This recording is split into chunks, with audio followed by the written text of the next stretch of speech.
Perjuangan warga Palestina untuk merdeka tidak dimulai pada 7 Oktober lalu, melainkan sudah terjadi dalam beberapa dekade terakhir. Melalui perjuangan berat, warga Palestina tetap mencoba bertahan di tengah gelombangan kekerasan hingga blokade wilayah oleh Israel. Kita akan melihat, menurut berbagai sumber berikut ini lini masa jumlah korban kekerasan yang berhasil kami himpun sejak tahun 2008 hingga sekarang.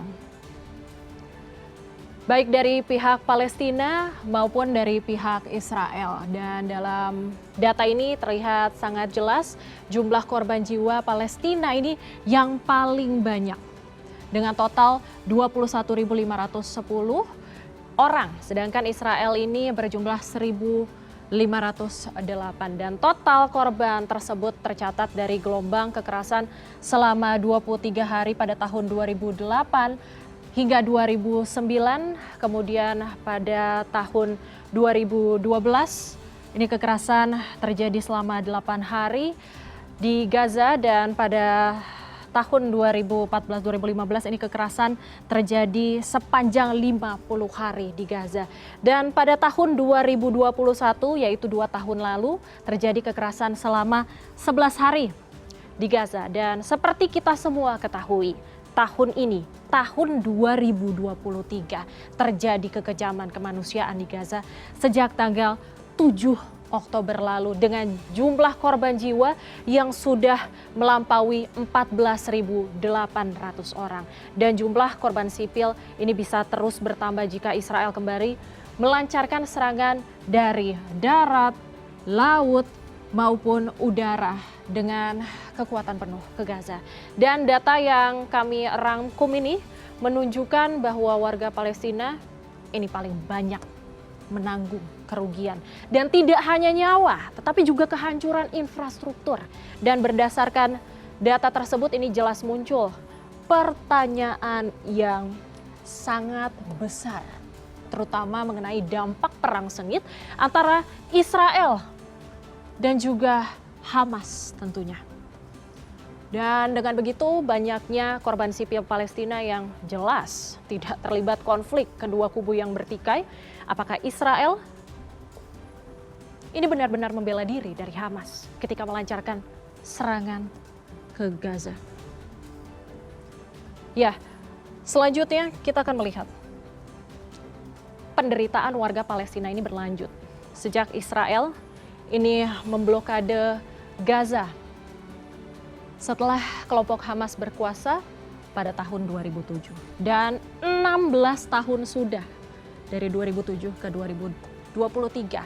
Lebih dari 2 juta warga Palestina hidup dalam pengepungan militer pemerintahan Perdana Menteri Benjamin Netanyahu di Gaza yang masih berlangsung hingga saat ini. Dan blokade masif di jalur Gaza ini pun dilakukan pada tanggal 9 Oktober lalu, dan Israel memutus pasokan listrik, makanan, air, dan juga bahan bakar setelah Hamas meluncurkan serangan mendadak ke Israel. Namun bukan hanya Gaza, Israel juga menduduki tepi barat dan Yerusalem Timur, wilayah yang diinginkan oleh Palestina menjadi bagian dari negara mereka pada masa mendatang. Dan penjajahan Israel terhadap Palestina kian menjadi-jadi setelah adanya tembok pemisah Israel yang membentang sepanjang 700 km.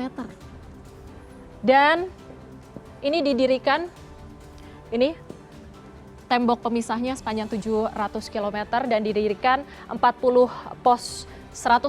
pos pemeriksaan Israel di tepi barat, yang tersebar dari tepi barat maksud saya. Dan dampaknya tentu saja membatasi pergerakan warga Palestina di wilayah pendudukan Israel. Dan tentu saja meski banyak dikecam warga dunia termasuk PBB dan termasuk Indonesia, kita juga mengecam apa yang dilakukan Israel kepada Palestina. Ini pembangunan pemukiman Israel di tepi barat dan juga Yerusalem Timur yang jelas-jelas ilegal. Ini ilegal menurut hukum internasional, dan sampai sekarang itu masih berlanjut sebab pembangunan pemukiman Israel ini dinilai menjadi hambatan terbesar dalam mewujudkan solusi dua negara dengan gagasan berdirinya negara Palestina. Ini di tepi barat, dan jalur Gaza, dan berdampingan dengan Israel tentu saja. Dan isolasi ini semakin jelas memperburuk kehidupan warga di Gaza. Dari sisi ekonomi sendiri, ini data yang kita himpun bahwa tingkat pengangguran di Gaza ini termasuk tertinggi di dunia, yaitu sekitar 45% warga ini tidak punya pekerjaan. Mereka tidak punya pekerjaan sebesar 45%. Belum lagi tingkat kerawanan pangan rumah tangga di Gaza ini sebesar 64%, di mana yang paling terkena dampak ini tercatat adalah rumah-rumah atau rumah tangga yang ada di pedesaan.